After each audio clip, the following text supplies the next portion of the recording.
Okay, this video is an interesting topic. It's how the government unintentionally, well, we can hope unintentionally, raise the cost of a college education and also lower the standards of a college education. You see, years ago, colleges weren't too much different than what they are today. In order to make money, you had to bring in tuition, right? So you would go around, look for kids who are pretty well off, you know, smart at least, and you would say, hey, you got to go to our college. Our college has the greatest facilities. Look at all this technology our college has provided. Look at all the great people who went to our school. So kids would, you know, want to go to your school. And that was basically a little bit of a competition there between schools. So what happened is that many of these students who were intelligent and you saw a great future, and let's be honest, they were investments, all right? They might be able to do great things, invent great things. They're good publicity for your school. So you would want them to go to you. And sometimes you would negotiate with them, have a payment schedule. Oh, you can't pay it all right away, so pay me when you can. We'll have a grace period. Or how about this? We'll waive some fees, or maybe we'll give you some, you know, some little reductions in prices or something like that. So let's say if it costs $100 to do something, you might go to the kid. Well, normally we charge $500, but we're gonna, you know, tell you to pay us $200. All right, and that's how college worked for many, many years. Now, college was still priced out of, you know, the bracket for the average American.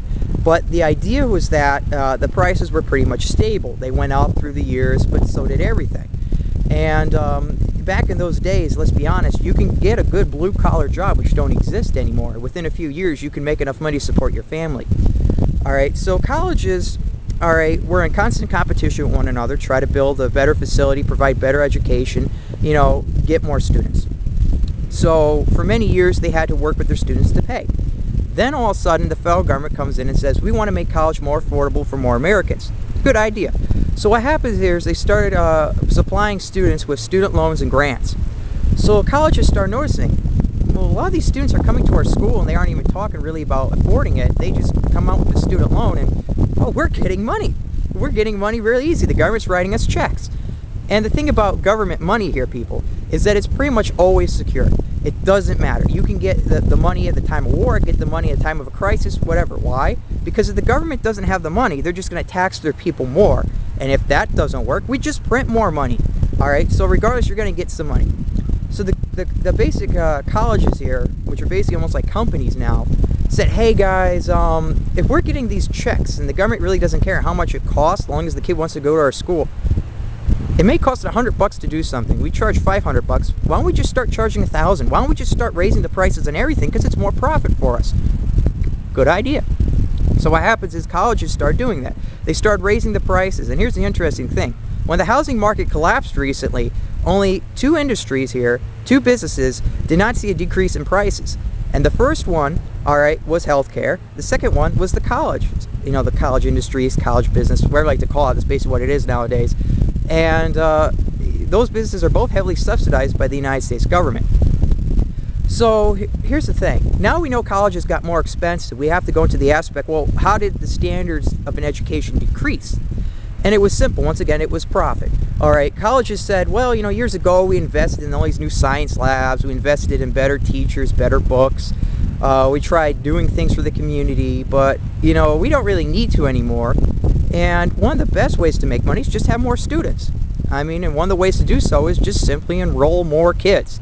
So instead of worrying about the ones who are going to be successful in life to pay back all the debt from college, or the ones who came from wealthy families who are going to be able to pay things, let's just get everyone in the town to go to college. And by doing that, all right, it means more money for us, because it's not that they're paying for it, it's the government. The government's paying for it with a loan. We get the money up front, and when the government needs to get its money back, they have to go to the student, and who cares if they can pay or not.